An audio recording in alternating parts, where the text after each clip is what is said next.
everybody, it's Cindy at Little House Homestead, and today we're going to talk about some feeds. Quick disclaimer, I am not tech savvy. I'm just now learning how to edit video, and so I don't know if I'm going to be able to get some of this stuff to pop up on the screen later when I put it together, but I will hold it up here. But just a quick disclaimer, me and technology, not the greatest buddies. Anyhow, the reason I wanted to show you, and I did have to write it down, so forgive that I'm reading this. The reason I wanted to show you how to figure out the way to build your feed is twofold. First, you control what goes into your animal. The FDA has all kinds of regulations on the types of antibiotics and inoculants that must go into feed. Excuse me, it's dusty in here. And so you end up with that stuff in your finished product, whether it be meat or eggs.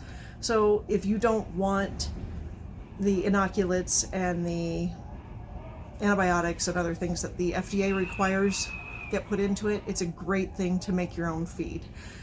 Also, you can save money. You can use the same method that I'm going to show you to figure cost, so you can see if it's cheaper to make your own feed. Sometimes the commercial is cheaper, but then again, you are getting all that extra stuff in it. And if you can get a co-op or a feed store that sells it in bulk, you can significantly reduce the cost because you're not paying for the packaging and the shipping and all of that on it. Sorry, it's super windy and dusty here today, so please forgive all the hacking. Anyways, healthier animals lead to a healthier you.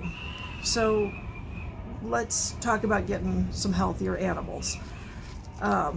Let's hold up this. Forgive my paper. Not sure this is really going to come out. This is a Pearson square. I will actually put photos of all of this stuff on the MeWe and Facebook pages so that you can go there and pull them up and use them as you need to.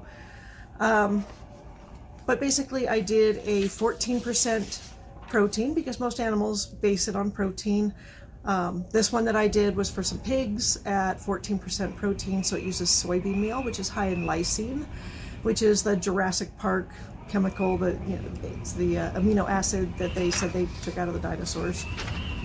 My kids and their facts. Anyhow, this is one specifically for 14% protein. And let me flip my pages, because yeah, I managed to mix up my own pages. Aha! Woohoo! Found it. Sorry about that.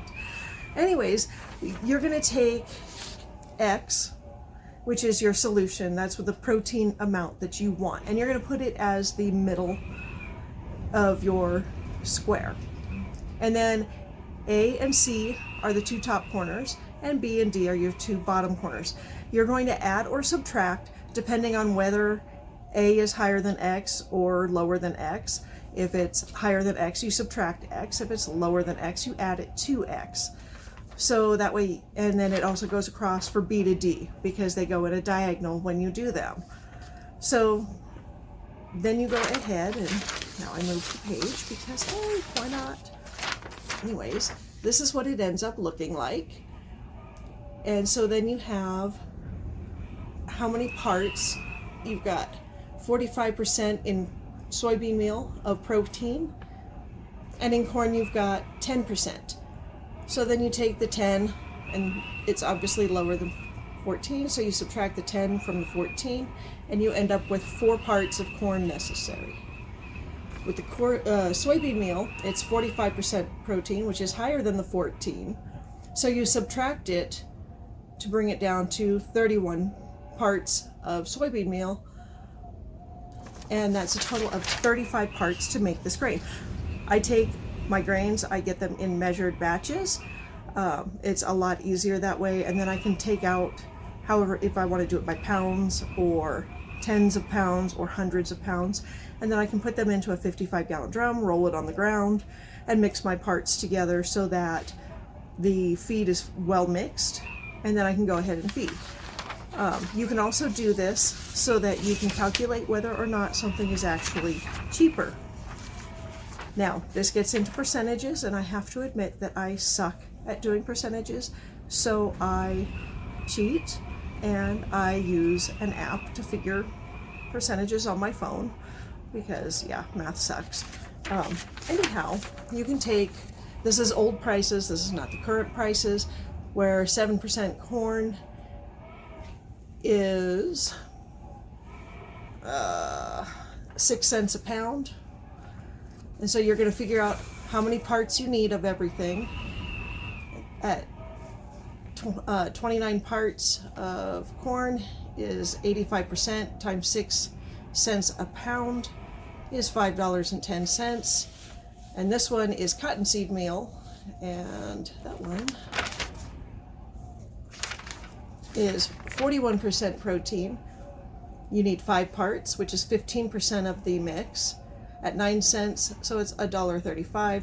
So basically you come up with $6.45 a pound for your feed. I know that the Walmart brands look really nice and packaged, and honestly, I haven't bought feed in well over a decade, so I don't know what a Walmart bag of feed runs. But look at what's in them and see what you're paying for. I know that everything is going up in price, and I know that grains are getting harder to get, so you may have to get more creative with what you put into feeds, because like cottonseed meal may be cheaper than corn. So you can balance proteins and take out some of the excess, and then you can use something like a triticale hay that is an average of 9 or 10% protein, and use that as a balance so that you're doing your big feeds with a higher protein to get the meat put onto the animal. So you have the ability to regulate what they're getting and still not get all those nasty drugs in them. I hate those things.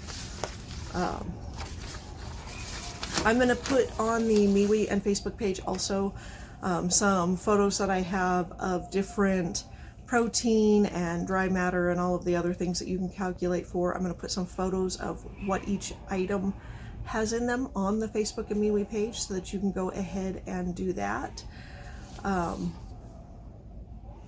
It's always good to know what you're putting in your animals, and I strongly suggest that you check it out. Now, one of the things that I did find while I was researching this is that they now have apps to figure out your Pearson square, which I just found those out last night.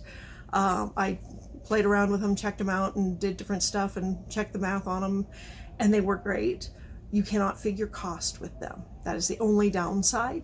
So I will put the links to those apps in the description section as well. And again, I will put all of the printed stuff that I don't know how to edit into the video yet on the MeWe and Facebook page so that you can go ahead and look at those. But I think that once you try them out and get them figured out, that you're going to save a lot of money and you're going to have a better feed for your animal. So I hope that you enjoyed this. I know it's dry, boring stuff. Next up is rabbits, though.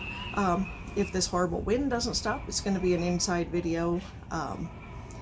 But we're hoping for the wind to stop. My ladder flew past today and the neighbor's shingles, and it's been fun. So let's hope for some wind to stop and see what we can do. And I will see you next time. Thank you.